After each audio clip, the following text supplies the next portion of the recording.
Good day and welcome to the daily chapter reading of Pride and Prejudice and Zombies by Jane Austen and Seth Grahame-Smith. 2 days after Mr. Bennet's return, as Jane and Elizabeth were tracking a buck through the shrubbery behind the house, they saw the housekeeper coming towards them and, concluding that she came to repeat their mother's latest fit of vomiting, went forward to meet her. But instead of the expected news, when they approached her, she said to Miss Bennet, "I beg your pardon, madam, for interrupting you, but I was in hopes you might have got some good news from town, so I took the liberty of coming to ask." "What do you mean, Hill? We have heard nothing from town." "Dear madam," cried Mrs. Hill, in great astonishment, "don't you know there is an express come from Mr. Gardiner? He has been here this half hour, and master has had a letter." Away ran the girls, too eager to get in to have time for speech. They ran through the vestibule into the breakfast room, from thence to the library. Their father was in neither, and they were on the point of seeking him upstairs with their mother, when they were met by the butler, who said, "If you are looking for my master, ma'am, he is walking towards the dojo." Upon this information, they instantly passed through the hall once more, and ran across the lawn after their father, who was deliberately pursuing his way towards the modest building. Elizabeth came up with him and eagerly cried out, "Oh, papa, what news, what news? Have you heard from my uncle?" "Yes, I have had a letter from him by express." "Well, and what news does it bring, good or bad?" "What is there of good to be expected?" said he, taking the letter from his pocket. "But perhaps you would like to read it." Elizabeth impatiently caught it from his hand. Jane now came up. "Read it aloud," said their father, "for I hardly know myself what it is about." Section 6 East, Monday, August 2nd. "My dear brother, at last I am able to send you some tidings of my niece, and such as, upon the whole, I hope it will give you satisfaction. Soon after you left me on Saturday, I was fortunate enough to find out in what part of London they were. The particulars I reserve till we meet it. It is enough to know they are discovered. I have seen them both." "Then it is as I always hoped," cried Jane. "They are married." Elizabeth read on. "I have seen them both. They are not married, nor can I find there was any intention of being so. But I can happily report that Mr. Wickham has lately undergone a most remarkable change of heart on the subject, and wishes they be wed with utmost expediency. He is in a most dreadful state, however, for a carriage accident has left him bedridden, and unable to move his limbs, or control his personal business. I am afraid his doctors are of the opinion that he shall remain thus for the whole course of his life. But imagine their relief to know that he shall have a devoted wife to attend to his every need till death do they part. He wishes no share of your daughter's £5,000, nor does he require more than £5 per annum to offset the cost of his linens. These are conditions which, considering everything, I had no hesitation in complying with. As far as I thought myself privileged for you, I shall send this by express, that no time may be lost in bringing me your answer. If, as I conclude will be the case, you send me full powers to act in your name throughout the whole of this business, there will not be the smallest occasion for your coming to town again. Therefore stay quiet a Longbourn, and depend on my diligence and care. Send back your answer as fast as you can, and be careful to write explicitly. We have judged it best that my niece should be married at Wickham's bedside, of which I hope you will approve, as there is little chance of his being moved. She comes to us today. I shall write again as soon as anything more is determined on. Yours, etc., Edward Gardiner. "Is it possible?" cried Elizabeth, when she had finished.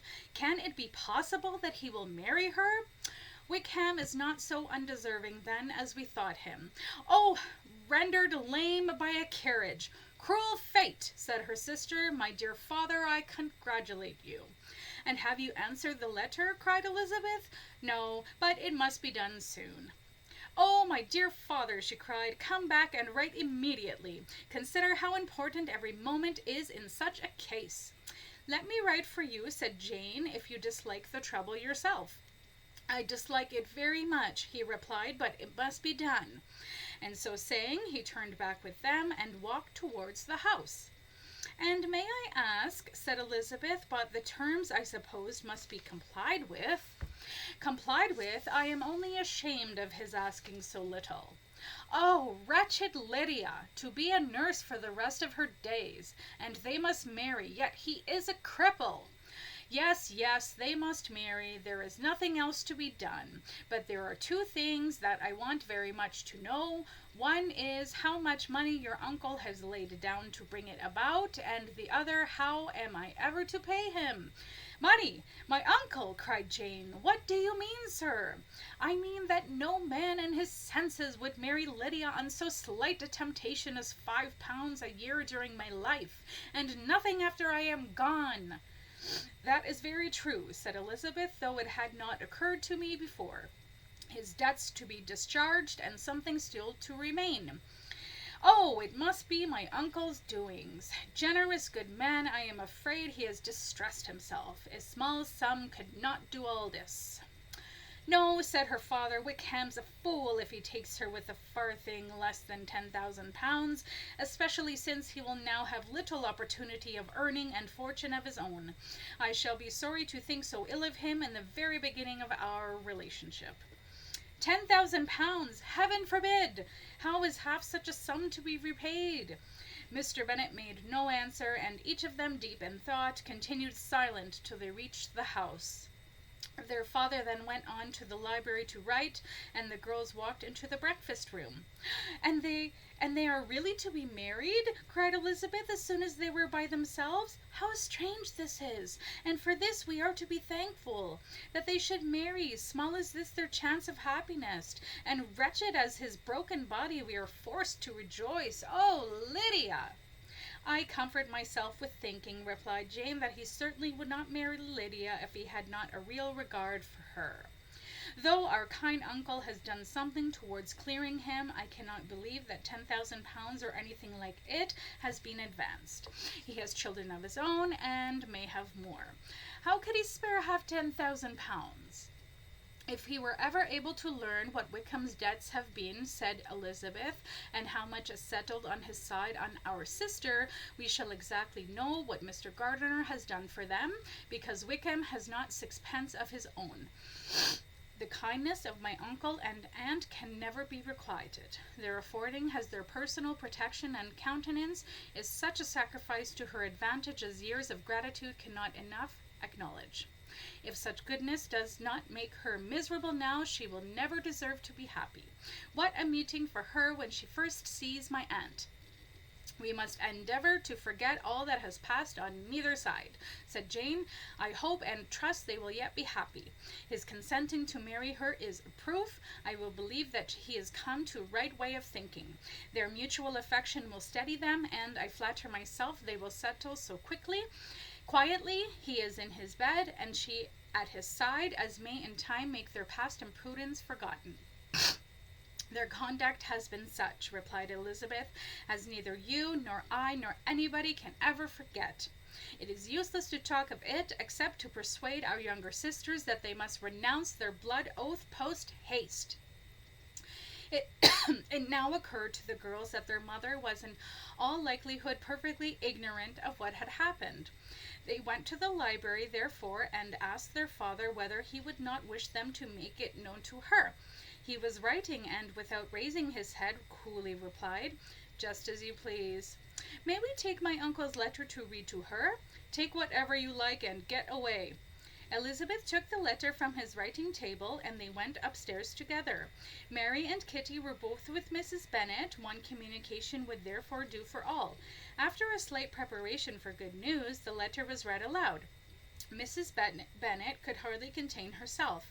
As soon as Jane had read Mr. Gardiner's hope of Lydia's being soon married, her joy burst forth, and every following sentence added to its exuberance. She was now in an irritation as violent from delight as she had ever been fidgety from alarm and vexation. To know that her daughter would be married was enough. She was disturbed by no fear for her happiness as the eternal nurse to a lame, fortuneless husband, nor humbled by any remembrance of her misconduct. "My dear, dear Lydia," she cried, "this is delightful indeed. She will be married. I shall see her again. She will be married at 16. My good, kind brother. I knew how it would be. I knew he would manage in everything. How I long to see her, and to see Wickham too. Dear crippled Wickham, what a husband he shall make. In a short time I shall have a daughter married. Mrs. Wickham. How well it sounds. And she was only 16 last June. My dear Jane, I am in such a flutter that I am sure I cannot write. So I will dictate and you write for me. We will settle with your father about the money afterwards, but the things should be ordered immediately." She was then proceeding to all the particulars of calico, muslin, and silver bedpans, and would shortly have dictated some very plentiful orders, had not Jane, though with some difficulty, persuaded her to wait till her father was at leisure to be consulted. One day's delay, she observed, would be of small importance, and her mother was too happy to be quite so obstinate as usual. Other schemes, too, came into her head.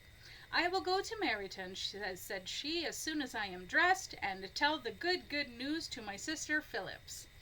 And as I come back, I can call on Lady Lucas. Her grief for dear Charlotte will be much assuaged by this joyous development. Kitty, run down and order the carriage. An airing would do me a great deal of good, I am sure. Girls, can I do anything for you in Meryton? Oh, here comes Hill. My dear Hill, have you heard the good news? Miss Lydia is going to be married, and you shall all have a bowl of punch to make merry at her wedding."